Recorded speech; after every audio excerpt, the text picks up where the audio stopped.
میرے بھائی دولت کا مقصد تو سکون ہوتا ہے. اگر یہی سکون دولت آپ سے چھین رہی ہے ایسی دولت کا کیا فائدہ. سکون سب سے بڑی نعمت ہے, اللہ کی تقدیر بھی ہے. جو نفسیاتی ڈاکٹر ڈپریشن کا علاج کرتے ہیں نا, خدا کی قسم ان کے پاس ڈپریشن کا علاج نہیں ہے. ڈپریشن کا اور اسٹریس کا علاج صرف اور صرف قرآن کے پاس ہے, صرف اور صرف. تبھی میں نے نفسیاتی ڈاکٹر بھی خوش نہیں دیکھے, وہ بھی پاگل ہوتے ہیں. ان کو یہ ہوتا ہے مریض ہی نہیں آ رہا ہمارے پاس, اسی میں ڈپریشن کے جو ہے نا مریض بن جاتے ہیں. یار کوئی بندہ ہی نہیں آ رہا, اتنی تھوڑی فیس دی ہے اس نے, وہ اپنا علاج نہیں کر سکتا, تمہارا کہاں سے کرے گا.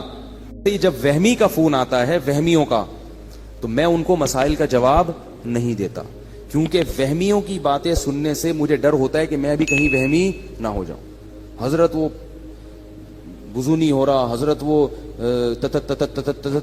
طلاق کا لفظ تو نہیں نکل گیا میرے دماغ میں, اور میں سوچتا رہتا ہوں. تو مجھے یہ ہوتا ہے کہ ہم میرے بھی دماغ میں بھی یہ بات نہ بیٹھ جائے. میں کہتا ہوں بھائی جلدی سے بھاگ جائے یار, یہاں سے بند کر یار, کسی ڈاکٹر کو دکھا جا کے. بیمار کرو ڈاکٹروں کو کرو نا, ہم جو نارمل لوگ ہیں ہمارا ہنسی خوشی زندگی گزارنے, ہمیں کیوں پریشان کر رہے ہو بھائی. تو کہاں سے کہاں بات چلی جاتی ہے. کیا بات کر رہا تھا میں, کیا بات کر رہا تھا. ہاں میں یہ بتا رہا تھا کہ دیکھو ڈپریشن کا جو اصل علاج ہے نا وہ ہے تقدیر پر رضا.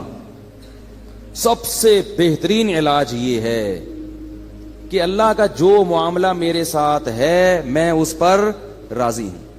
وہ مجھے اگر غریب رکھنا چاہتا ہے میں غربت میں خوش ہوں, وہ اگر مجھے 1000 گز کا بنگلہ دینا چاہتا ہے تو میں اس میں خوش ہوں. حضرت حسن رضی اللہ تعالی عنہ بہت زیادہ دولت مند تھے, اور حضرت حسن کے جو نانا تھے محمد صلی اللہ علیہ وسلم وہ بہت زیادہ مسکین تھے. تو کسی نے حضرت حسن سے کہا کہ آپ کے پاس تو بڑی دولت ہے اور آپ کے نانا اور آپ کے والد کے پاس تو تھی نہیں. تو انہوں نے کہا بھائی اللہ اگر مجھے اس میں رکھنا چاہتا ہے تو میں اس میں خوش ہوں. آئی بس سمجھ میں بھائی, جس حال میں اللہ نے رکھا ہے بس ٹھیک ہے بھائی, تو پریشان ہونے کی چندہ ضرورت نہیں ہے. اللہ آپ کو ڈیفنس میں گھر دلا رہے وہاں رہ لو, اللہ آپ کو چاہ رہا ہے کہ آپ اورنگی ٹاؤن میں رہو تو وہاں رہ لو, اللہ چاہ رہا ہے کہ آپ گرو مندر میں رہو تو وہاں رہ لو, اللہ چاہ رہا ہے کہ مچھر کالونی میں لیاری ندی کے قریب رہو. اب آپ استطاعت نہیں ہے تو مجبوراً وہاں لے لو بھائی, مچھر وچھر کا کر لو, جالیاں والیاں لگا لو, اسپرے کر لو تاکہ بیمار نہ ہو. ٹھیک ہے نا, انجوائے کرو بس بھائی اسی میں. چرسی دیکھو کیسے انجوائے کرتے ہیں, چرسیوں کے کپڑے دیکھیں آپ نے, پائپ کے نیچے, اب تو ملتے نہیں ہیروئنچی, چرسی نہیں ہیروئنچی, یہ جو پائپ ہوتے ہیں نا برساتی نالے کے پائپ, اس کے اندر چرسی بیٹھتے تھے, اب نہیں ہوتے. پتہ نہیں سنا ہے خود کش حملوں میں ان کو مروایا ہے لوگوں نے. تو کسی بھی چرسی کو دے دیا یہ بیگ فلاں مسجد میں رکھ کے آ جاؤ. دہشت گردوں نے ان کو بڑا استعمال کیا ہے. اور تو ایک پڑیا پکڑا دی, پڑیا ملے گی, وہ بیچارہ پڑیا کے چکر میں خود بھی پھٹ گیا. یہ دہشت گردوں نے سنا ہے میں نے واللہ عالم کہ ہیروئنچیوں کو بہت استعمال کیا.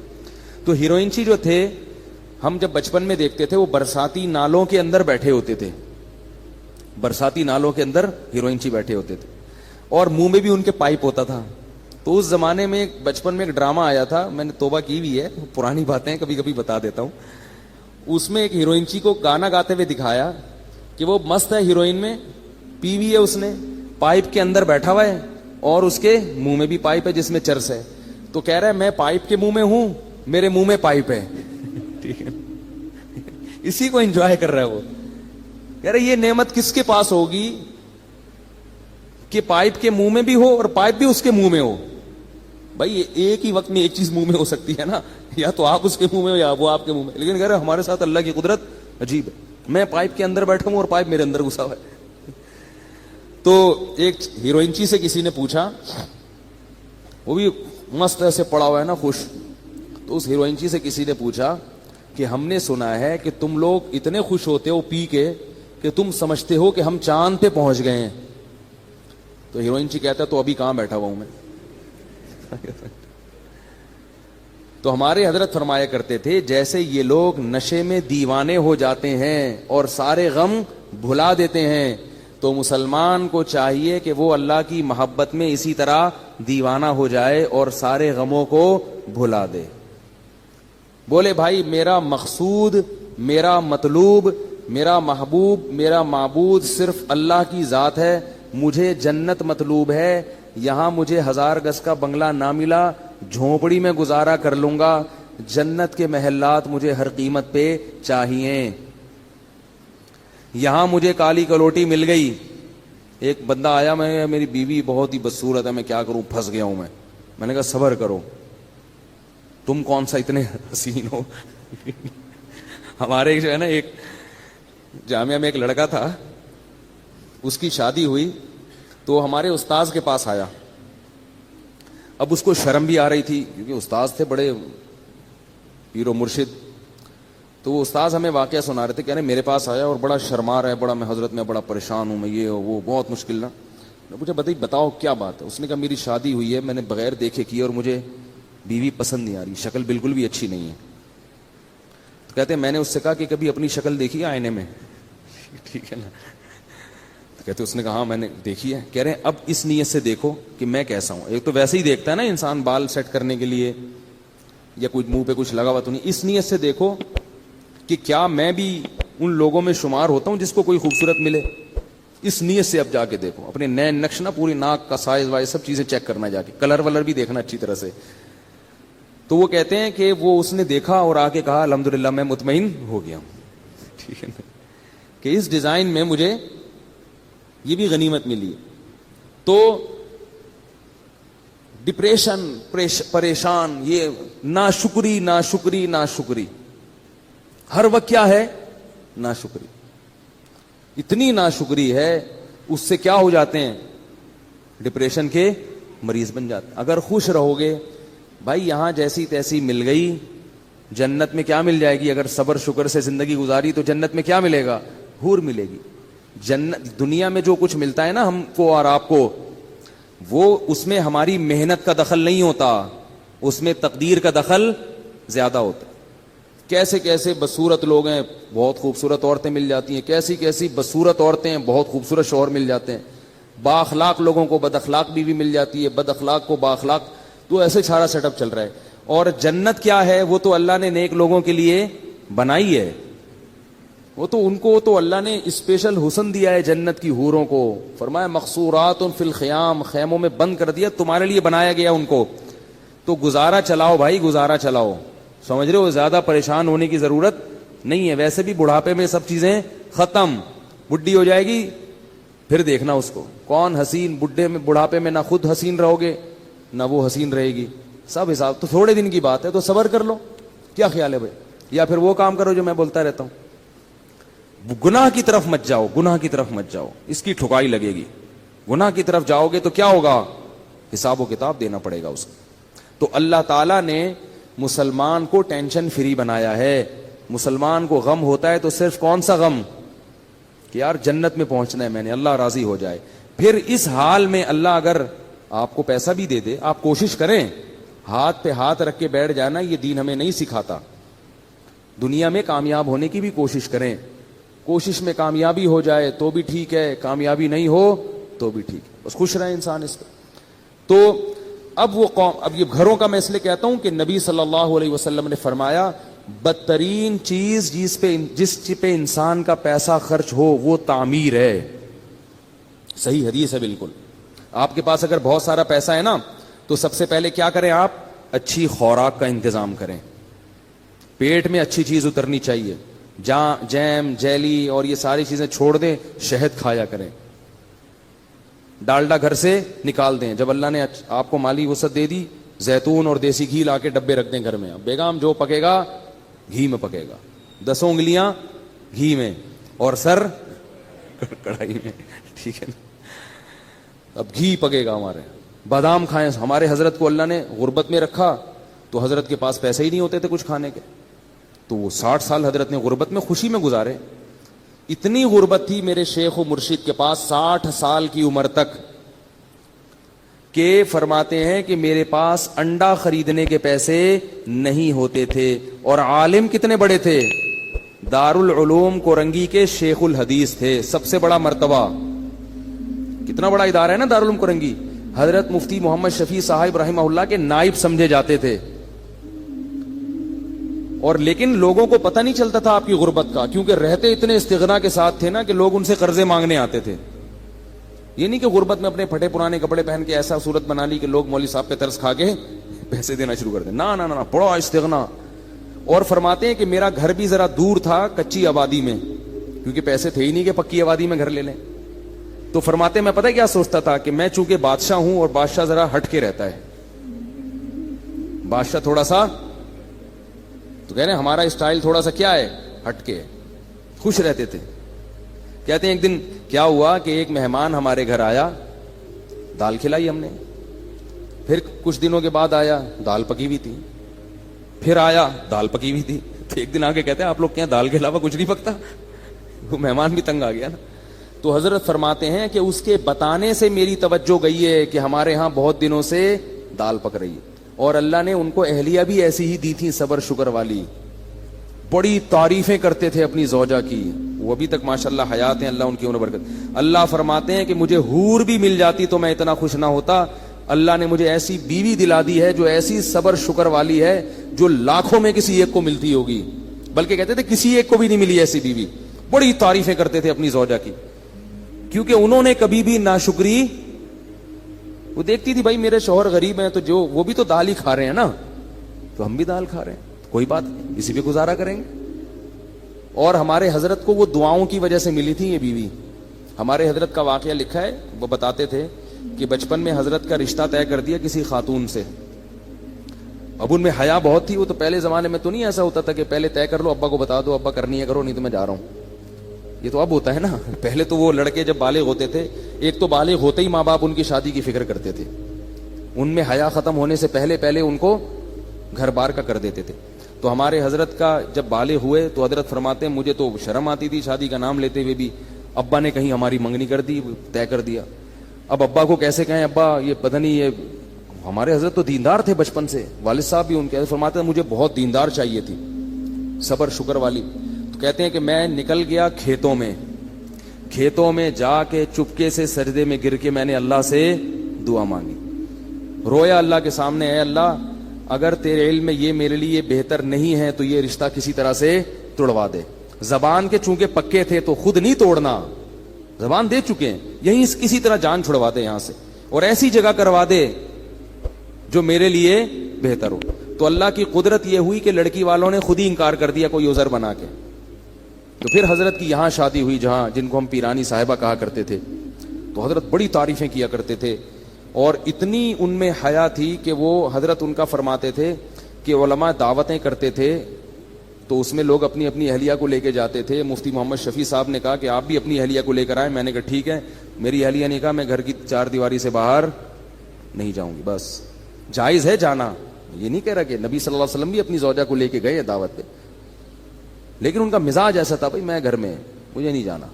تو فرماتے ہیں مفتی شفیع صاحب بڑے خوش ہوئے، کہتے جب ہمارے گھر میں ٹیلی فون لگا، حضرت کے گھر میں پردہ ایسا تھا، مزدور 4 مہینے کام کر کے گئے ہیں. ایک مزدور نے کہا یار یہاں کیا جنات رہتے ہیں؟ کیوں بھائی؟ کہہ رہے میں نے 3 4 مہینے اس گھر میں کام کیا، کسی عورت کی آواز میرے کان میں آج تک نہیں پڑی.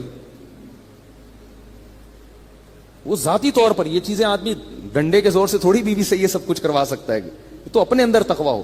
اتنا ان میں تھا کہ ان کی آواز کبھی مردوں کے کان میں ان کی اہلیہ کی نہیں پڑتی تھی. تو حضرت فرماتے میں نے جب ٹیلی فون لا کے رکھا گھر میں، ضرورت تھی فون لگوایا، تو میں نے یہ کیا کہ بھائی دیکھو جس عورت میں یہ تقوی نہیں ہے نا تو اس کو برا مت سمجھو. جہاں شریعت نے گنجائش دی ہے وہاں گنجائش دی ہے. عورت مرد سے ضرورت کی بات بھی کر سکتی ہے، ضرورت کے وقت گھر سے باہر بھی نکل سکتی ہے، تو اوپر لیول کا ہے نا وہ، یہ تو اپنے زبردستی نہیں کر سکتے اس چیز میں. آپ عورت اگر خود اپنی مرضی سے ایسا کرنا چاہے تو ٹھیک ہے، وہ زیادہ اچھی بات ہے، لیکن آپ زبردستی نہیں کر سکتے ان چیزوں پہ. تو فون میں کیا ہوا، حضرت نے فون لا کے رکھا، فرمایا کہ اب جب فون آئے آپ جب اٹھائیں تو جب ان نون پرسن ہونا تو بات نہ کریں اس سے.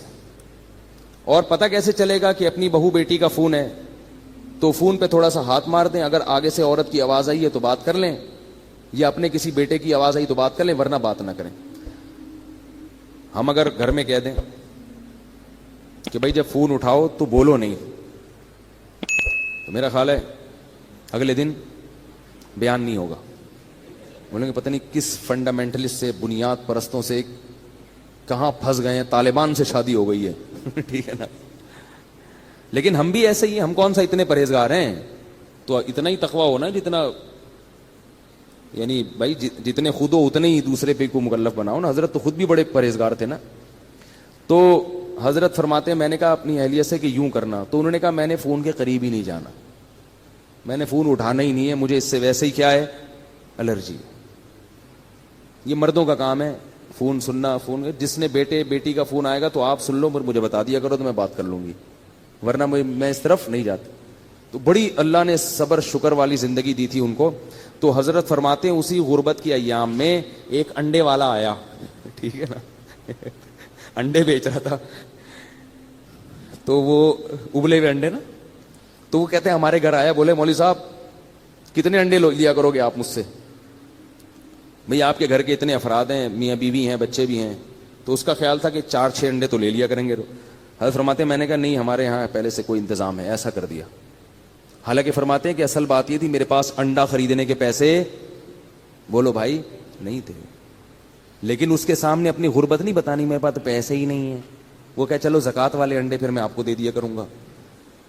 بات یہ ہے کہ غربت بھی ہو مگر ایسا اس پہ استغنا اور چہرے پہ ایسی بشاشت اور ایسا استغنا ظاہر کرنا ہے کہ ہم سے بڑا سیٹ دنیا میں کوئی ہے ہی نہیں. اور حضرت فرماتے ہیں کہ یہ صرف زبان سے نہیں کہتا تھا, دل میں بھی سمجھتا تھا, دل میں بھی سمجھتا تھا کہ اللہ نے مجھے بہت دیا ہے, صرف اوپر اوپر سے نہیں کہ لوگوں کو بیوقوف بنانے کے لیے, دل میں بھی یہی تھا بہت دیا ہے بھائی.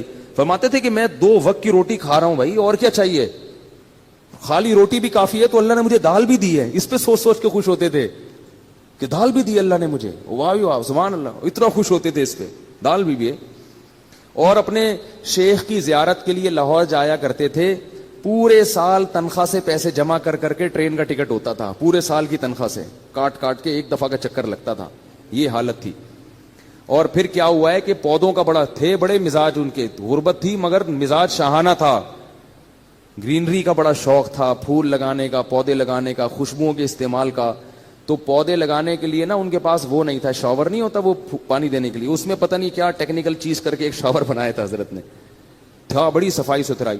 تو کیا ہوا کہ حضرت کی اہلیہ بیمار ہو گئی. اب میں اہلیہ کا بتاؤں کیسا توکل تھا. اہلیہ بیمار ہو گئی, ڈاکٹر کے پاس گئے تو ڈاکٹر نے کہا کہ ان کے جسم میں وٹامنس کی کمی ہے, پھل فروٹ کھانے کو, پھل فروٹ تو ملتے ہی نہیں تھے حضرت کو, غربت میں کہاں پھل کھا سکتے ہیں. تو بتایا کہ ان کو آپ پھل فروٹ کھلائیں. کیا کھلائیں؟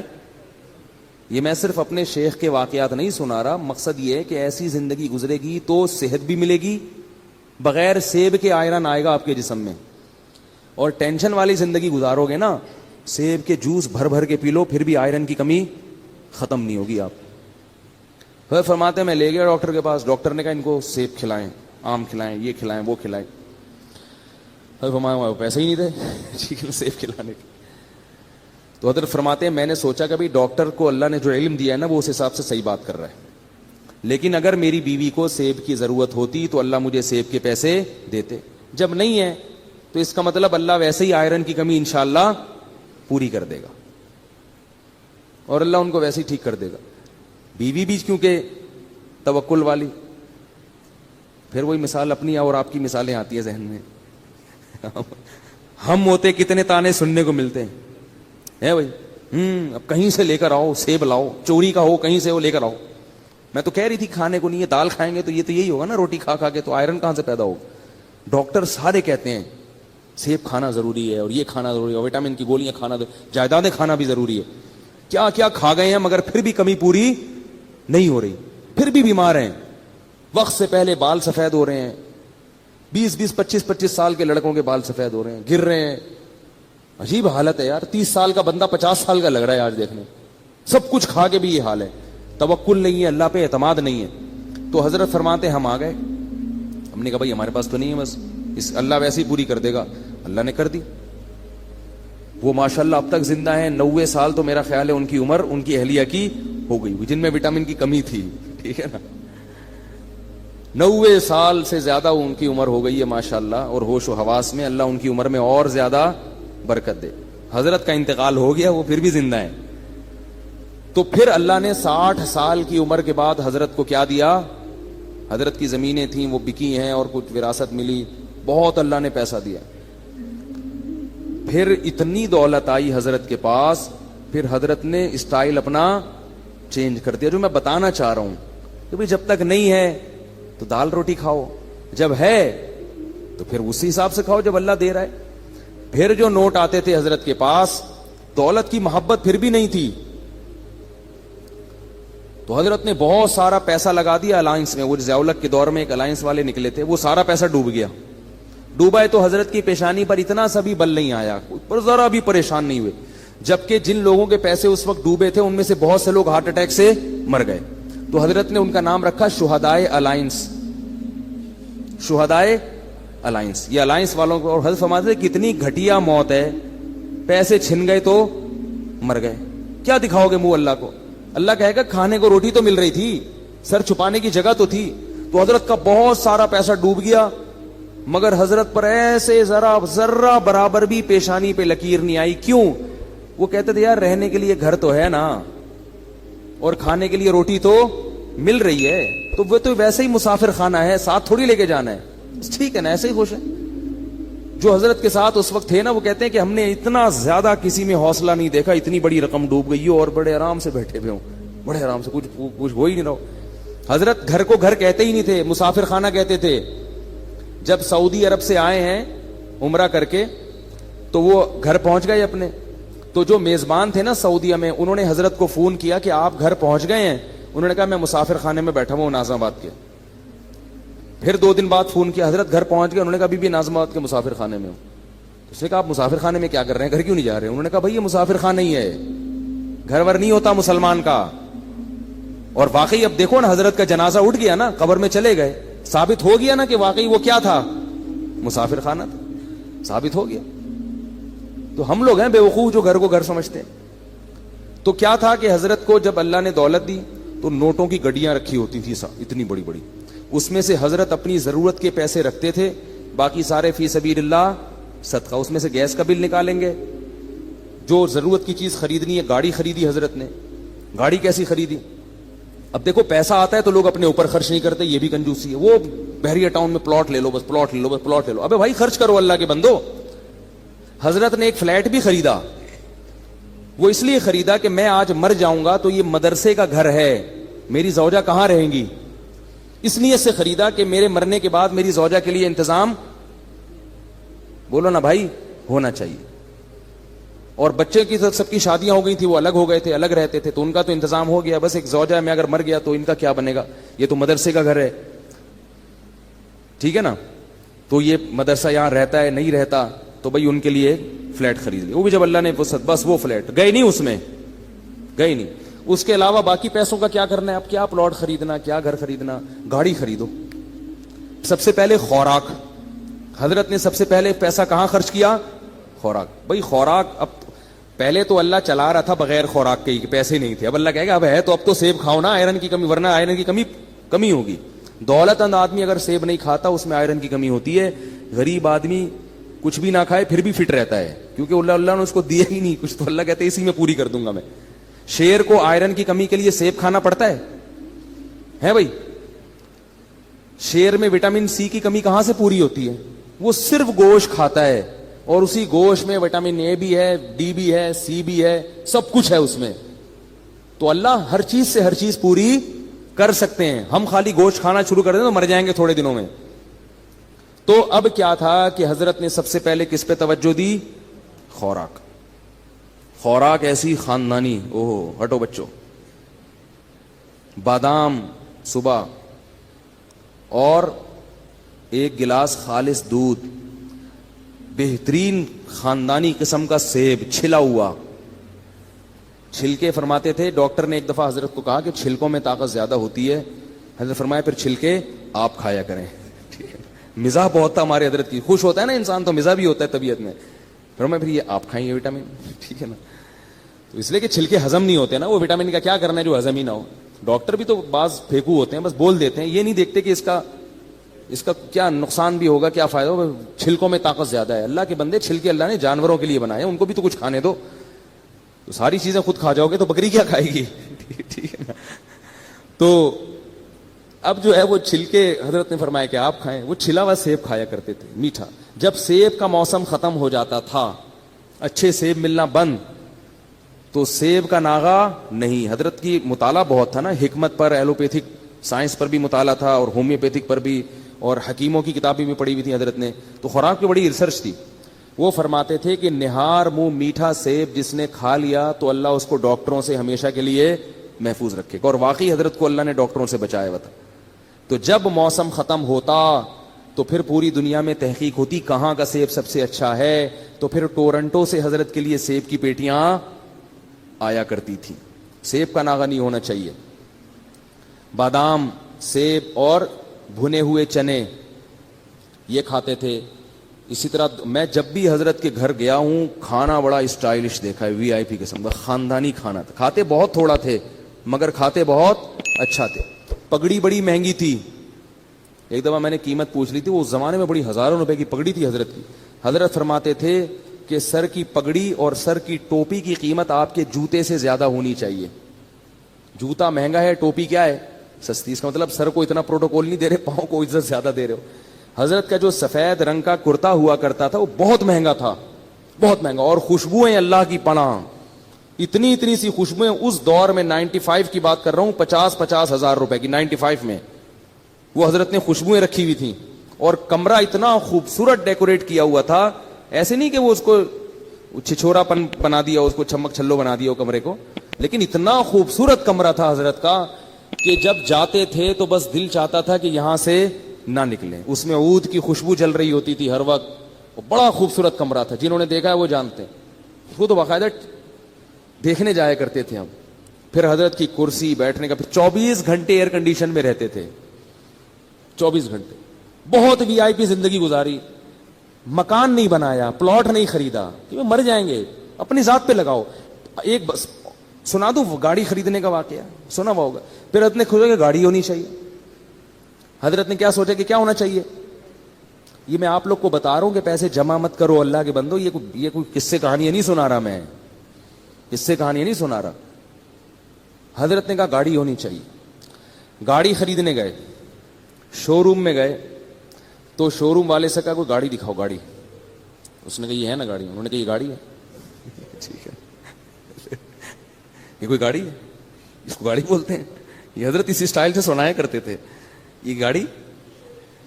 تو انہوں نے کہا یہ کیا ہے بھائی, یہ گاڑی نہیں, تو یہ گاڑی ہے, گاڑی دکھاؤ بھائی.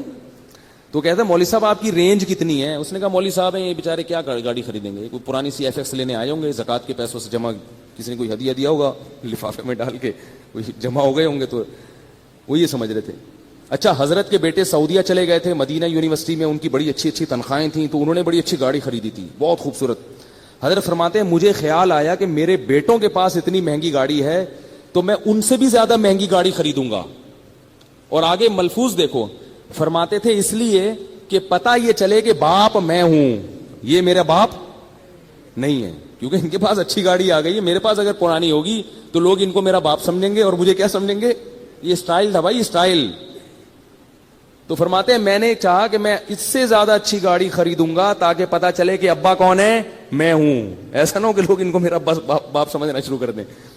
تو پھر گئے ہیں تو وہ حضرت کو گاڑی کون سی ملی ہے, اس وقت عراق کی جنگ ہو رہی تھی کویت سے, تو سارے کویتی بھاگ گئے تھے. تو ایک کویت کا شہزادہ گاڑی لے کے بھاگا تھا, پاکستان آیا ہوا تھا.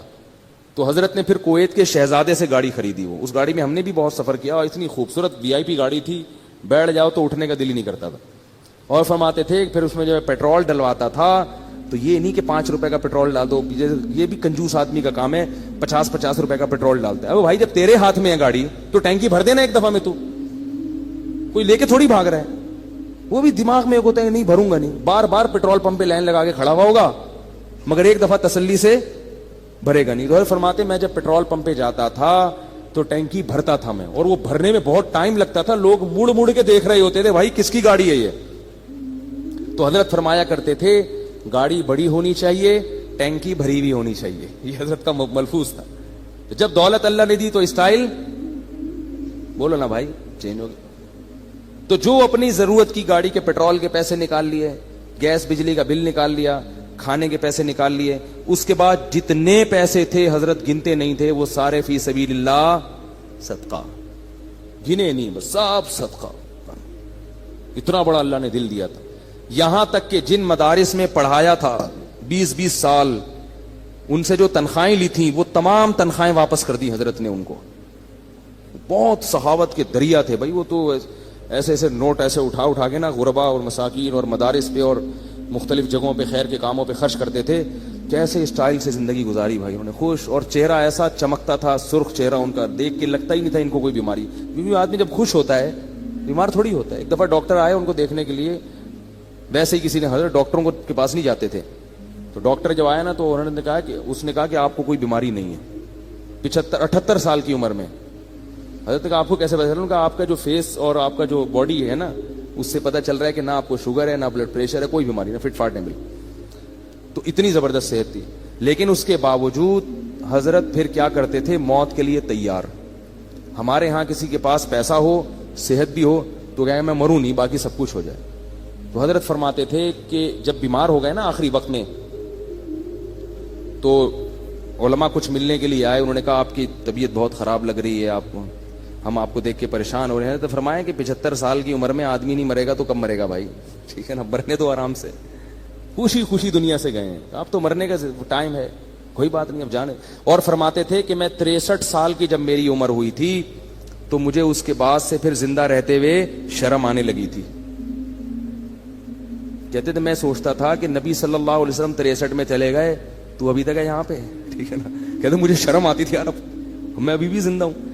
اور فرماتے تھے کہ جب میرے بچوں کے بھی بچے ہو گئے تو وہ مثال دیتے تھے کہ جب پلیٹ فارم پہ نئی گاڑی آتی ہے تو پرانی والی گاڑی کو پلیٹ فارم چھوڑنا پڑتا ہے. تو میں کہتا تھا میرے تو بچوں کے بھی بچے ہو گئے, میں ابھی تک پلیٹ فارم پہ بیٹھا ہوا ہوں, تو جا ہی نہیں رہا میں. تو ایسا آدمی ٹینشن لے گا کسی چیز کی؟ بولو نا بھائی, صحت کا خیال بھی کر رہے ہیں, سب کچھ ہے, بس اللہ نے جب اٹھانا تھا اٹھا لیا. کتنے آرام سے دنیا سے چلے گئے, آرام سے. اور ہم لوگ ہر وقت پیسہ پیسہ پیسہ پیسہ, اس نے یہ کر لیا, میرے پاس میری تنخواہ کم ہے, اس کی تنخواہ زیادہ ہے. تو یہی تھا قوم عاد میں, بڑے بڑے گھر بنا کے فخر کرنا. تو اللہ نے بھائی ہمیں ان چیزوں سے منع کیا ہے, دنیا سے دل لگانے کی اجازت نہیں دی ہے. اسی سے ڈپریشن کا علاج ہوگا اور اسی سے ہماری اسٹریس ختم ہوگی. گولیاں کھانے سے یہ مسئلے حل نہیں ہوتے. اللہ تعالیٰ سمجھنے کی, عمل کی توفیق عطا فرمائے. سبحانک اللہم و بحمدک, نشہد ان لا الہ الا انت, نستغفرک و نتوب الیک. مزید اسلامی ویڈیوز کے لیے ہمارے چینل کو سبسکرائب کریں.